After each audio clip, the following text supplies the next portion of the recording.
And your job as the spokesperson is to help amplify the president's actions and accomplishments. And I think he's had an unbelievable, successful couple weeks. And when you're distracting from that message of accomplishment, and that's your job is to be the exact opposite.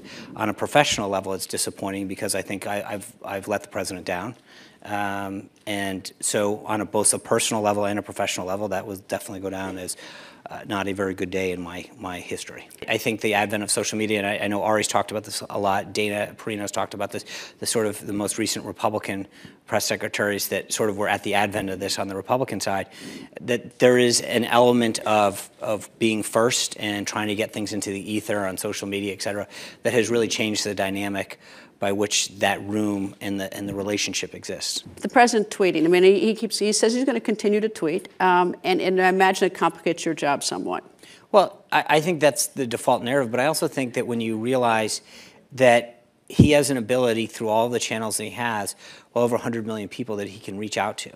And I think some of the media's frustration is that he does have this direct line to the American people where he can communicate accomplishments, thoughts, and push back to false narratives and false stories that frustrates people who want to control that narrative. I think another way to look at those, he drops some stink bomb essentially, and then in 140 characters or less, and then leaves, and there's no sort of follow-up, so there's no sort of give and take. So well, again, but I think that for a lot of people, especially outside of Washington, they have yearned for an authentic voice that is not trying to script everything perfectly, as a lot of politicians have done. And the president, even if you disagree with him on policy, I think one of the things that people, give him high marks for is keeping his word and being authentic. And I think that is something that has been missing a lot of times in Washington.